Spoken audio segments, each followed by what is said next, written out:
오늘 우리가 함께 묵상할 하나님의 말씀은 이사야 14장 말씀입니다. 말씀 봉독은 12절에서 15절까지 하겠습니다.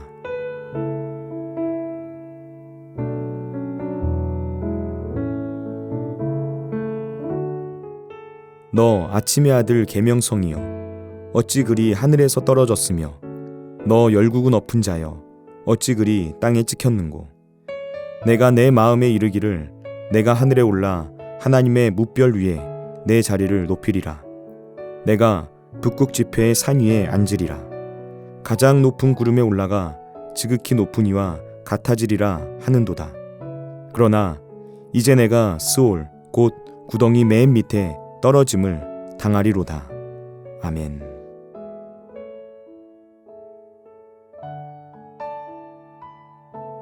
이사야 14장 말씀에서 특별히 3절에서 23절까지 내용은 세계의 통치자로 불리는 바벨론 왕의 몰락에 대한 승리의 노래라고 말할 수 있습니다. 예언자는 바벨론의 종말이 이미 시작되었다는 것을 내다보면서 억압당하고 있는 이스라엘 사람들에게 바벨론 제국의 죽음을 조롱하는 노래를 부르게 합니다. 4절을 보시면 너는 바벨론 왕에 대하여 이 노래를 지어 이르기를 이라고 말합니다. 바로 여기에서부터 그 조롱의 노래가 시작되는 건데요. 이 노래의 내용을 읽어보면 수많은 민족을 두려움에 빠뜨리게 하면서 자신들의 발 아래 굴복시켰던 폭군이 어떻게 갑작스러운 종말을 맞이하게 되었는지, 그들이 왜 멸망을 당한 것인지 그 이유를 생각해 볼 수 있습니다. 4절과 5절 말씀에서 바벨론은 압제하는 자였고 강포한 성이며 악인으로 묘사됩니다. 폭군과도 같은 이들이 몽둥이와 막대기를 휘두르면서 민족들을 위협하고 수많은 사람을 무자비하게 짓밟았지만 감히 그 누구도 이들에게 맞서지 못했습니다. 그런데 여호와 하나님께서 일어나셔서 그들을 꺾으신 것입니다. 그리고서 이사야는 풍부한 시적 상상력을 동원해서 바벨론 왕의 죽음이 불러온 스올의 소란을 묘사합니다. 여기서 말하는 스올은 죽음 이후의 지하세계라고 보시면 되겠습니다. 9절에서 11절까지 내용이 바로 스올에서 일어난 일들을 말하는 것인데요. 조용하기만 했던 스올이 바벨론 왕의 죽음으로 인해서 소란스러워집니다. 폭력과 억압으로 세상을 지배하던 바벨론 왕이 갑작스러운 몰락과 죽음으로 스올에 도착하게 되었습니다. 그러자 그에 의해 죽음을 당했던 다른 왕들이 자신과 같은 처지로 떨어진 바벨론 왕을 보고 조롱하는 것입니다. 10절에서 너도 우리같이 연약하게 되었느냐, 너도 우리같이 되었느냐 라고 말하고 있는 것은 너도 우리처럼 죽었구나 라고 다른 왕들이 바벨론의 왕을 조롱하는 모습을 그리고 있는 것입니다. 다른 왕들은 절대 권력을 가진 바벨론 왕의 압도적인 힘에 굴복할 수밖에 없었습니다. 하지만 이제는 스올에서 그의 몰락을 보면서 즐거워하고 있습니다. 이 땅에서 아무리 대단한 권력을 휘둘렀던 인생이라 할지라도 죽음 이후의 신세를 보니 별것이 없다는 것입니다. 11절에서 표현하고 있는 스올에 도착한 바벨론 왕의 신세를 보시기 바랍니다. 이 세상에 그 어떤 것도 두려울 것이 없다는 듯이 권력을 휘두르면서 지배하던 왕이 스올의 밑바닥에 떨어졌습니다. 구더기가 내 아래 깔림이여 지렁이가 너를 덮었도다 라는 말씀은 스올에 떨어진 바벨론 왕이 구더기를 요로 깔고 누웠고 지렁이를 이불로 덮고 있다는 의미입니다. 이 땅에서 천하를 호령하던 왕이 스올에 이르러서는 영원히 저주받은 죽음에 떨어져 있는 것이죠. 이 땅에서는 모든 권세를 가진 것 같았고 온갖 부귀영화를 누리는 것 같았는데 스올에서 그의 모습은 너무나 비참한 상태로 떨어져 있는 것입니다. 바벨론 왕이 스올의 밑바닥에 떨어진 이유가 무엇입니까? 오늘 본문 12절에서 15절까지 말씀에서 그 내용을 말하고 있습니다. 이사야는 바벨론 왕을 아침의 아들 계명성이라고 부릅니다. 계명성으로 번역된 히브리어 헬렐은 할랄에서 유래한 단어로 빛나다라는 뜻을 가지고 있습니다.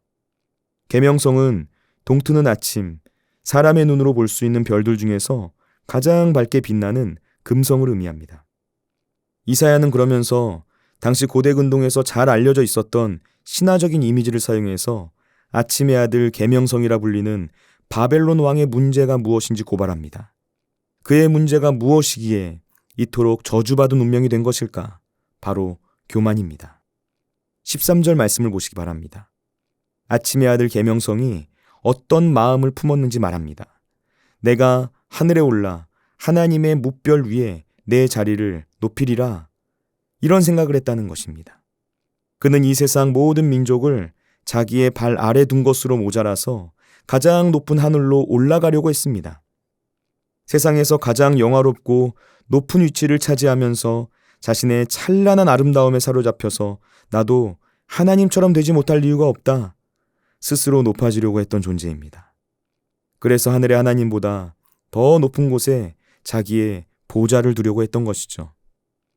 한낱 피조물에 불과한 존재가 창조주 하나님의 자리에 올라가려고 하는 것, 그것이 바로 교만이라는 죄입니다. 15절은 교만의 결과를 말합니다. 그러나 이제 내가 스올 곧 구덩이 맨 밑에 떨어짐을 당하리로다. 자기의 한계를 인정하지 않고 교만에 빠진 존재의 비참한 운명을 말해주고 있습니다. 북쪽에서 가장 먼 곳에 있는 신들의 산에 오르려고 했던 세상의 왕, 열국을 지배하며 하늘 높은 곳까지 오르고자 했던 교만한 별이 가장 낮은 음부의 구덩이, 가장 깊고 비참한 스올의 밑바닥에 떨어지고 말았습니다. 여러분, 요한계시록 14장 8절 말씀을 보면 마지막 때 천사들이 큰 성 바벨론이 무너졌다는 소식을 외치는 장면이 나옵니다. 성경에서 바벨론은 하나님 나라에 반하는 세력인 세상의 나라, 사탄의 나라를 상징합니다. 이런 관점에서 보면 지금 이사야의 예언은 무엇을 가리키는 것입니까? 1차적으로는 유다를 멸망시킬 바벨론 제국이 무너지게 될 것을 말해주는 예언입니다. 그러나 이 말씀은 그것이 끝이 아닙니다.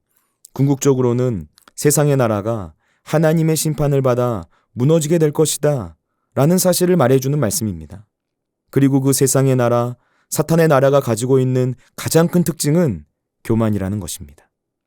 교만은 사탄의 나라를 섬기는 자들의 특징입니다. 자녀는 부모를 닮습니다. 하나님의 자녀는 하나님의 성품을 닮아갑니다. 반면에 사탄의 자녀는 사탄의 성품을 닮아갑니다. 거짓의 아비 사탄은 교만합니다. 그래서 세상 나라에 속한 자들의 특징은 교만입니다. 여러분, 교만이란 무엇입니까? 교만은 높아지는 마음입니다. 교만은 내가 가장 높은 자리에 올라가서 모든 사람들을 내려다보는 태도와 자세라고 말할 수 있습니다.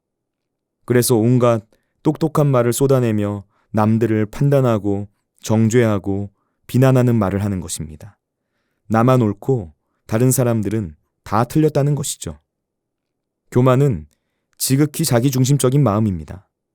아무리 하나님이라 할지라도 교만한 사람의 마음에는 비집고 들어갈 틈이 없습니다. 하나님의 뜻보다 늘 내 뜻이 더 우선시되기 때문이죠. 하나님의 뜻을 구한다고 말하면서도 마음 한켠에는 내 뜻이 반드시 이루어져야 한다는 욕망이 꿈틀대고 있습니다.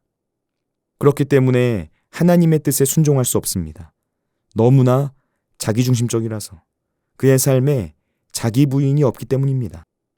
교만은 내 힘으로 살아가려는 마음입니다. 교만한 사람은 하나님을 의지하지 않습니다. 하나님을 의지하지 않는다는 것은 하나님이 필요 없다는 태도입니다. 내 힘과 내 능력과 내 지혜로 할 수 있다고 생각하기 때문에 그렇게 행동하는 것이죠.